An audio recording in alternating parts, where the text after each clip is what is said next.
Hi, Dr. Bradshaw here. Listen, functional medicine patients, if you get pain working in the yard, vacuuming around the house, or sweeping, mopping, that sort of thing, or even going up and down stairs, you get back pain, hip pain, or knee pain as you're doing that, this muscle has to get stronger, okay?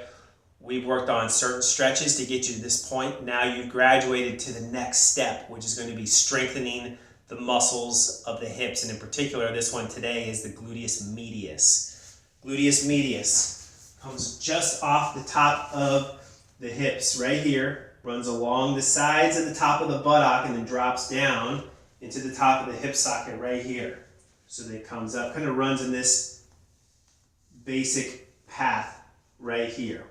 This is a huge stabilizer of the hip. So let's talk about how we're going to work on this. Straighten it out. You're going to get on the floor.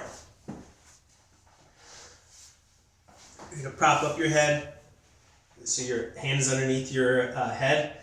Both knees bent just like this, okay? And we're going to work with this top leg. So what we're going to do, this one right here, we're going to straighten that leg out. So now it's foot on the floor. This other one, it's the hips on the floor. This leg will stay bent the whole time. This leg, you're going to raise it up, and you're going to bring it back down, and back up, and back down. Now I want you to pay attention to my foot as I'm doing this. See how my toes are pointing forward? They're not doing this, okay? If I'm going to rotate my leg out this way by pointing my toes up, now I'm actually working and strengthening the quadricep, which that's all well and good. But right now, if you're getting this video from me, that's not the muscle we need to work on.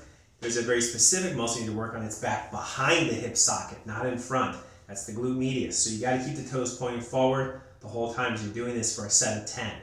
Okay, and then turn over. Let's do the other side. Even if the other side doesn't bother you, you still need to strengthen both sides and make sure they're both equally strong. So start with both knees bent, head propped up, straighten out this top leg, let it rest, toes pointing straight in front of me where my head is pointing. You're going to lift the leg up and down. Up, down. We're going to repeat that 10 times. And again, if you get tired, don't turn those toes up, because you will when you get tired. You want to start to use other muscles and recruit them to help.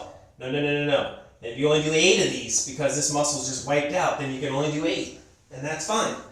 At least we wiped out that muscle to its fatigued state. That's what we want. We want to fatigue these muscles so you then actually force your body to lay down healthy muscle fibers in place of those old, worn-out, lazy fibers. That's the key.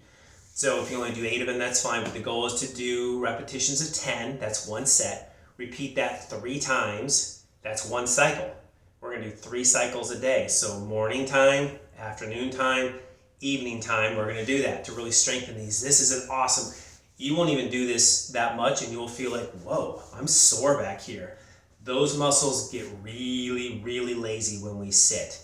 We don't do a whole lot of strength training, a whole lot of activities in general, which really activate these muscles, but this one does, all right? So let's get those hips stronger, let's get those legs stronger, let's get those knees stronger, and we're gonna make for a better functioning lower extremity all around. So let's do it, let's get after it and enjoy.